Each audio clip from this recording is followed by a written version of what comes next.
இந்த லைட் ஏன் எரியுதுன்னு பார்த்துக்கிட்டிங்கன்னா ஒன்று வந்து இன்ஜின்லனா பிரச்சனையாக இருக்கணும், இல்லைன்னா சென்சார் பிரச்சனையாக இருக்கும். இதனால தான் இந்த லைட் எரியுது, மால்ஃபங்க்ஷன் indicator. So தராதுங்க.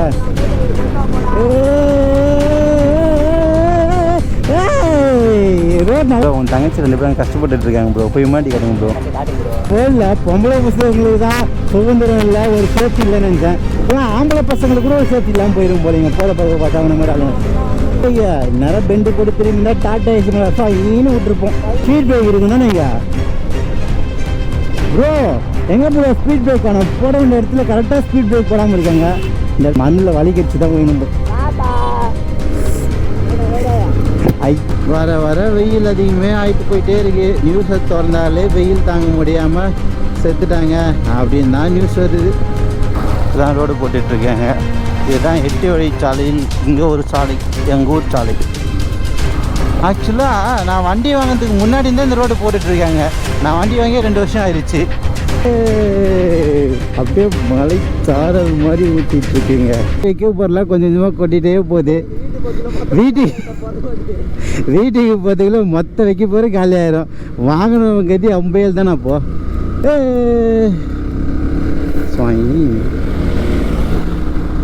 Hello guys, welcome to my channel. ஆக்சுவலாக நான் தான் கிருத்தி பேசுகிறேன். ஆக்சுவலாக இந்த வீடியோவில் நம்ம என்ன பார்க்க போகிறோம்னு பார்த்தீங்கன்னா, ரீசெண்ட் டைமில் வந்து நம்ம என்எஸ் வந்து கொஞ்சம் கொஞ்சமாக கோளாறு பண்ணிட்டே இருக்குன்னு சொல்லிட்டு உங்களுக்கு தெரியும். இப்போ என்னடா நெக்ஸ்ட்டு கோளாறு பண்ணிச்சு அப்படின்னு கேட்டிங்கன்னா, மால்ஃபங்க்ஷன் இண்டிகேட்டர் வந்து எரிஞ்சிட்டே இருக்கீங்க. இப்போ இதுதான் நெக்ஸ்ட்டு பிரச்சனை.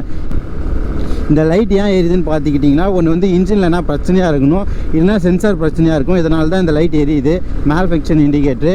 ஸோ இப்போ இதை சரி பண்ணுறதுக்கு தான் இப்போ நம்ம வந்து செஞ்சில் இருக்க பஜாஜ் ஷோரூம் போயிட்டுருக்கோம். அப்படியே புதுசாக லான்ச் ஆன 2023 மாடலோட Ns160 Ns200 ரெண்டுமே வந்துருச்சுன்னு சொன்னாங்க ஷோரூமு. ஸோ பார்த்துட்டு அதையும் ஒரு ரிவ்யூ பண்ணிக்கலாம் அப்படின்ட்டு. வாட்ஸ்அப் ப்ரோ, இது வந்து எதனால் எரியுது அப்படின்னு பார்த்தீங்கன்னா, இந்த இண்டிகேட்டர் வந்து நம்ம இன்ஜினில் வந்து பிரச்சனை இருக்கும், சரியாக பேர்ன் ஆகாமல் இருந்திருக்கும். இந்த எரிஞ்சு இன்ஜின் ஸ்டார்ட் பண்ணுறப்போ நம்ம கீழ் சுவிட்ச்லாம் நமக்கு தெரிஞ்சது என்ன, நமக்கு தெரிஞ்ச வரைக்கும் என்ன பண்ணுவோம், வண்டி எடுத்தோடனே சுவிட்சை போடுவோம், கிக்கரை வதிப்போம். அப்படி இல்லைன்னா இந்த செல்ஃப் ஸ்டார்ட்டை கிளிக் பண்ணுவோம், எடுத்தோடனே வண்டி ஸ்டார்ட் ஆகி நம்ம போயிடுவோம். பட் ஆனால் இன்ஜின் ஸ்டார்ட் ஆகிறதுக்கு ஃபஸ்ட்டு ஒரு எரிவாயு மாதிரி பர்ன் அவுட் ஆகி தான் நமக்கு வண்டியே ஸ்டார்ட் ஆகும். ஸோ அந்த ப்ரொசீஜர் சரியாக நடக்கலைன்னா இந்த மால்ஃபங்க்ஷன் இண்டிகேட்டர் எரியும். அப்புறம் அதர்வைஸ் இது இல்லை, இது மட்டும் ரீசன் இல்லை, வேறு ஏதாச்சும் ரீசன் இருக்குது, அதனால் இந்த இண்டிகேட்டர் எரியுதுன்னு பார்த்துக்கிட்டிங்கன்னா, நம்ம வண்டியில் சென்சார் பிரச்சனையாக இருந்தாலும் இந்த இண்டிகேட்டர் வந்து இண்டிகேட் பண்ணுவோம், இந்த மாதிரி உங்கள் வண்டியில் பிரச்சனை இருக்குது, ஸோ இதுதான் ரீசன் அப்படின்னு சொல்லிட்டு. உடனே இது பெரிய பிரச்சனையா அப்படின்னு கேட்டிங்கன்னா, பெரிய பிரச்சனைலாம் இல்லை, சின்ன பிரச்சனை தான். இது வந்து 2 பிரச்சனையுமே இல்லை, இன்ஜின்லேயும் பிரச்சனை இல்லை, சென்சார்லேயும் பிரச்சனை இல்லை அப்படின்னு பார்த்துக்கிட்டிங்கன்னா, சாஃப்ட்வேரில் ஏதாச்சும் எரர் வந்திருக்கும். ஸோ அவங்க வந்து வச்சுருப்பாங்க ஷோரூமில் வந்து ஒரு மொபைல் சைஸில் இப்படி குட்டி கொண்டு ஏதோ ஒன்று வச்சுருப்பாங்க. நீங்களும் பார்த்துருப்பீங்க, இந்த கண்டக்டர்லாம் நம்ம டிக்கெட் போட்டு தருவாங்க பார்த்தீங்களா, அந்த மாதிரி ஒன்று வச்சுருப்பாங்க. ஸோ அதை போட்டு கிளிக் பண்ணி கனெக்ட் பண்ணுவாங்க. கனெக்ட் பண்ணிட்டு என்னென்ன எரர் இருக்குது அப்படின்னு பார்ப்பாங்க. சப்போஸ் ஏதாச்சும் எரர் இருந்துச்சுன்னா கிளியர் பண்ணிட்டாங்கன்னா இந்த இண்டிகேட்டர் வந்து போயிடுங்க. ஸோ இதுதான் பிரச்சனை. இது வந்து பெரிய பிரச்சனைலாம் இல்லை. இது எரிஞ்சிட்டே இருந்தால் ஏன்னா பெருசாக பிரச்சனை வந்துடுமா, வண்டிக்கு எதனா கோளாறு ஆயிடுமான்னு கேட்டிங்கன்னா அப்படிலாம் எதுவும் ஆகாது. எனக்கு தெரிஞ்ச வரைக்கும் ஷோரூமில் ஃபோன் பண்ணி கேட்டதுக்கு அதை தான் சொன்னாங்க. எனக்கு அவங்க சொன்னது அதுதான். ப்ரோ ரோடே ஃபுல்லாக மஸ்ட்டு ப்ரோ, அதனால் பெரிய பிரச்சனை இல்லை, போய் பார்த்துக்கலாங்க எதோ ஷோரூமில் போய்ட்டு. இது வந்து எனக்கு தெரிஞ்சது மட்டும் தான் உங்ககிட்ட சொல்லியிருக்கேன். நம்ம ஷோரூம் போய்ட்டு ஒரு கிளியரான கன்ஃபர்மேஷனான கண்டென்ட் தரேங்க. தெரிஞ்சதை வச்சு தான் சொல்லிகிட்ருக்கேன். எனக்கு தெரியாதது நிறைய இருக்கலாம். எல்லாமே இங்கே யாருமே 100% கரெக்டும் கிடையாது, 100% தப்பும் கிடையாதுங்க. ஸோ அதனால் நாட் ஷூர். நான் வந்து ஷோரூமில் போய்ட்டு மெக்கானிக்கிட்ட கன்சல்ட் பண்ணிட்டு அதுக்கப்புறமா உங்களுக்கு ஃபுல் டீட்டெயிலாக சொல்கிறேங்க. நான் இதுதான் ரோடு போட்டுட்ருக்கேங்க. இதுதான் 8 வழி சாலையில் இங்கே ஒரு சாலை, எங்கள் ஊர் சாலை. நிறைய மோட்டார் சைக்கிள் போயிருக்கு போலடா. ஏய் ரைட் சைடில் இறங்கி எது பள்ளத்தில் உள்ள சொல்கிறியா? என்ன தைரியம் இருக்கும்? டே இந்த ரோடு போட்டு இந்த ரோடே பழமாயிட்டுருக்குடா. இப்போ தாண்டா ரோடு போட ஸ்டார்ட் பண்ணுறானுங்க. ஆக்சுவலாக நான் வண்டி வாங்கிறதுக்கு முன்னாடி இருந்தே இந்த ரோடு போட்டுட்ருக்காங்க. நான் வண்டி வாங்கி 2 வருஷம் ஆயிடுச்சு. பாலைவனத்தில் தாங்க தண்ணி இருக்க மாதிரி தெரியும் நம்ம தூரத்துலேருந்து பார்த்தா. இப்போ பார்த்தா இங்கேயும் தெரிய ஆரம்பிச்சிருச்சு. வர வர வெயில் அதிகமே ஆகிட்டு போயிட்டே இருக்குது. நியூஸை திறந்தாலே வெயில் தாங்க முடியாமல் செத்துட்டாங்க அப்படின்னு தான் நியூஸ் வருது. நாடு எங்கே சார் போகுது? என்ன சார் தலைமை கேஸ் ஃபைனலாக நம்ம ஷோரூம் கிட்டே வந்துட்டோம். நம்ம வண்டியை ரெடி பண்ணிட்டு தாங்க போகிறோம். ஆக்சுவலாக பார்த்துக்கிட்டிங்கன்னா இப்போ வந்து பயங்கரமாக சன்லைட் அடிக்கிற வச்சு உங்களுக்கு இண்டிகேட்டர் தெரியல. ஸோ நம்ம இப்படியே யூட்டன் பட்டு போயிடலாமா, அப்படி உள்ளே போய் சுற்றிட்டு வர்றதுக்கு பேசாமல் இப்படியே பூந்து போயிடலான்ட்டு இருக்கேன். இப்படியே நம்ம நார்மல் வழியாக ரோட்டு வழியாக வந்தோன்னா ஷோரூமோட ஃப்ரண்ட் என்ட்ரன்ஸை காமிக்கலான்னு பார்த்தேன். ஸோ இப்படி போயிட்ட வச்சு ஃப்ரண்ட் என்ட்ரன்ஸ் பார்க்க முடியாது. பட் இருந்தாலும் பரவாயில்ல, நான் உங்களுக்காக போயிட்டு நடந்து போயாச்சு அந்த என்ட்ரன்ஸ் காமிக்கிறேங்க, போகிறப்ப காமிக்கிறேன். இதுதான் சாரி இதுதான் செஞ்சு பஜாஜ் ஷோரூமு ஷோரூமு ஷோரூமு ஏதோ நம்ம இருக்கியா திருப்பி என்ன சொல்லு யாருக்கு தெரியும் அது என்ன சொன்னா என்ன நமக்கு தான் முகன்ற.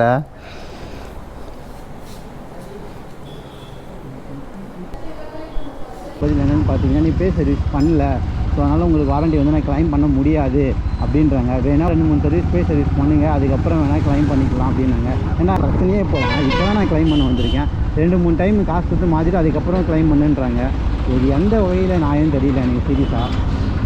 உங்களுக்கு ஏதாச்சும் இந்த மாதிரி இன்சிடென்ட்லாம் நடந்துச்சுன்னா கமெண்டில் வந்து போட்டு விடுங்க, நானும் தெரிஞ்சுக்கிறேன் இந்த மாதிரி தான் நடந்துட்டு இருக்காங்களா ஷோரூம் அப்படின்னு சொல்லிட்டு. அந்த வண்டி வாங்குறப்போ நமக்கு ஒரு புக்கு கொடுப்பாங்க, அந்த புக்கில் நம்ம எதுவுமே படிக்க மாட்டோம், சும்மா ஜஸ்ட் ஏதோ கொடுத்தாங்க அப்படின்னு சொல்லிட்டு நம்ம தூக்கி போட்டு போயிடுவோம். பட் அது யாரும் பண்ணாதீங்க இனிமேல். பிகாஸ் ஏன்னு பார்த்தீங்கன்னா அதில் தான் எல்லாவோடைய நமக்கு எத்தனை மந்த்ஸ் வாரண்ட்டி, எந்தெந்த பொருள் எவ்வளோ இயர் கொடுத்துருக்காங்க வாரண்ட்டி எல்லாமே அதில் தாங்க போட்டிருப்பாங்க. நம்ம அதை பெருசாக படிக்கிறதில்ல வச்சு நமக்கு தெரியல எவ்வளோ வாரண்ட்டி தராங்க, எத்தனை வருஷம் கொடுக்குறாங்க, எதுவுமே தெரியல. நம்ம சிம்பிளாக நான் மேக்ஸிமம் எனக்கு தெரிஞ்ச வரைக்கும் எல்லாருமே என்ன 1 வருஷம் வாரண்ட்டி இருக்கும் நமக்கு வண்டிக்கு, அதுக்கப்புறம் நம்மளால் ஷோரூமில் எதுவுமே கேட்க முடியாது அப்படின்னு நினச்சிருந்தாங்க. இன்க்ளூட் மீ, நானும் ஸ்டார்டிங் அப்படி தான் நினச்சிருந்தேன். பட் அதுக்கப்புறமா தான் நீங்கள் தெரிஞ்சு நான் ரியலைஸ் பண்ணேன் அப்போல்லாம் எதுவும் இல்லை. நமக்கு வந்து கிட்டத்தட்ட நம்ம கிலோமீட்டர் ஓட்டுறதை பொறுத்து தான் நமக்கு வாரண்ட்டி, அதுக்கப்புறம் ப்ளஸ் பொருளுக்கு இத்தனை வருஷம் வாரண்ட்டி அப்படின்னு சொல்லிட்டு கொடுத்துருந்தாங்க.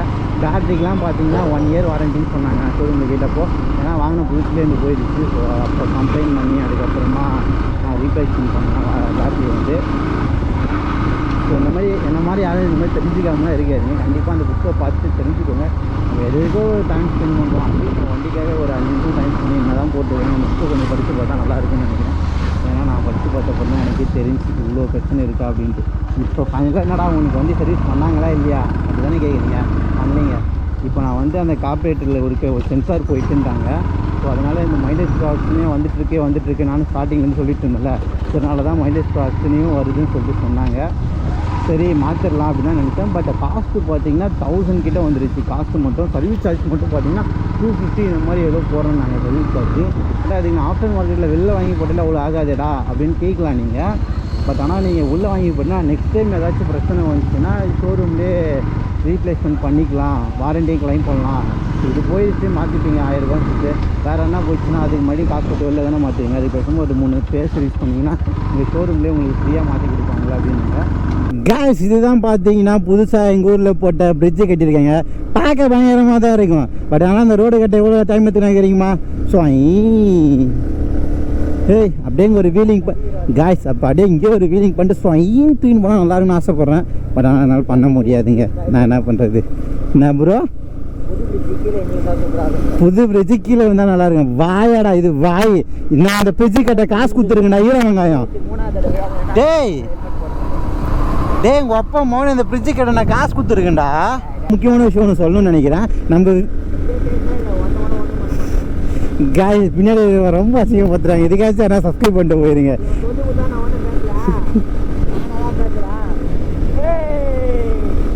காய்ஸ் ஆக்சுவலாக பார்த்தீங்கன்னா நம்ம வீடியோ வந்து நிறைய பேர் பார்க்குறீங்க, பட் சப்ஸ்கிரைப் பண்ணாமல் பார்க்குறீங்க. சப்ஸ்கிரைப் பண்ண மறந்துடுவீங்கன்னு நினைக்கிறேன். ஐ திங்க் ஸோ பார்க்குறவங்க நம்ம சேனல் கொஞ்சம் சப்ஸ்கிரைப் பண்ணிட்டு பார்த்தீங்கன்னா கொஞ்சம் நல்லாயிருக்கும். மண்ணில் வலி கடிச்சு தான் வேணும். ஐயா சிங்க பார்த்தீங்களா ரோடு மஜாவாக இருக்குல்ல. இப்போ தான் ஷோரூமில் சொல்லி அனுப்பிச்சான் இந்த மாதிரிலாம் வண்டி ஓட்டினா உனக்கு மைலேஜ் தராதுங்க.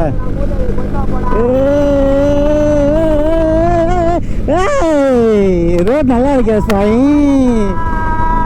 எங்கேயோ போகிற மாறியாத்தா ஏன் மேலே வந்து ஏறாத்தான்ற மாதிரி பழமெல்லாம் சொல்கிறீங்க. போடா போடா போடா போடா போடா சாய். போடா போடா போடா போடா கேஸ்.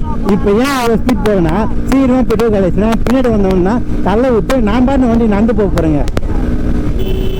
ஸ்பீட் பிரேக் இருக்குன்னா நீங்கள் ப்ரோ எங்கே ப்ரோ ஸ்பீட் பிரேக் ஆனால் போட வேண்டிய இடத்துல கரெக்டாக ஸ்பீட் பிரேக் போடாமல் இருக்காங்க. இந்த இடத்துலாம் ஃபீலிங் நல்லா இருக்கா. பட் இன்னும் 2 பெண்டு போட்டுக்கலாம். பட் அங்கே மண் இருந்துச்சு, வலி விட்டு சீக்கிரம் கீழே வந்துடுவோம். பெட்ரோல் சீக்கிரமாக காலி ஆக போகுதுன்னு நினைக்கிறேன். ஏன்னா வரப்போகிற ஆயிரம் ஆய் காட்டுற நீ ஆன்டி ஹீரோவை தாண்டி 1000 ஹீரோவாடா காய்ஸ். நான் பின்னாடி வரவன் 1000 ஹீரோ போல காய்ஸ். வர ஆயாக்கெல்லாம் ஆய் காட்டணும் வரோம். நாங்கள் ஏப் பண்ணுறது அந்த தாத்தாவே கன்ஃபியூஸ் ஆகிட்டுனா திரும்ப வர்றாரு. ஏண்டா டேய் வரப்போகிற பொம்பளை பிள்ளைக்கு தான் கை கட்டுறதுன்னு பார்த்தா ஆம்பளை பசங்களும் இந்த உலகத்தில் சர்வே பண்ண முடியாது போலீங்களா. போல பொம்பளை பசங்களுக்கு தான் சுதந்திரம் இல்லை, ஒரு சேஃப்டி இல்லைன்னு நினச்சேன். இப்போலாம் ஆம்பளை பசங்களுக்கு கூட ஒரு சேஃப்டி இல்லாமல் போயிடும் போலீங்க. போகிற பக்கம் பார்த்தா அவன மாதிரி ஆளுங்க. ஐயா இந்நேரம் பெண்டு போட்டு திரும்பி இருந்தால் டாட்டா ஏசி மேலே ஈன்னு விட்டுருப்போம்.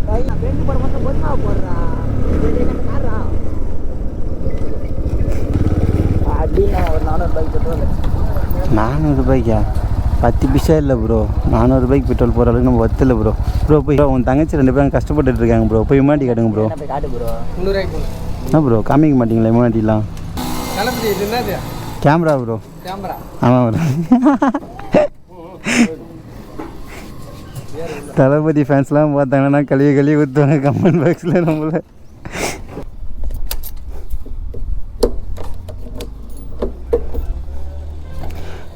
இல்லை காய்ஸ், பெட்ரோல் போடுறீங்கன்னா கரெக்டாக 1 லிட்டரு போடுங்க. அப்படி போட்டிங்கன்னா பெட்ரோல் வந்து எந்த ட்ராப்பும் இருக்காது. நம்ம ப்ராப்பராக எக்ஸ்ட்ரா பெட்ரோல் இந்த மாதிரி என்ன ட்ராப் ஆகிடுச்சுன்னா அந்த மாதிரி ட்ராப் ஆகாமல் சேவ் பண்ணலாம். கொஞ்சம் பெட்ரோல் தானே தண்ணியை சேவ் பண்ணுறோம் இல்லையா, பெட்ரோலை சேவ் பண்ணுறோம். இன்னும் அவ்வளோ ரேட் இருக்குங்க பெட்ரோல். இப்போ குடிசீத்தில் பார்த்தீங்கன்னா தண்ணியோட ரேட்டும் அவ்வளோ வந்துடும் போலங்க. பெட்ரோல் காசு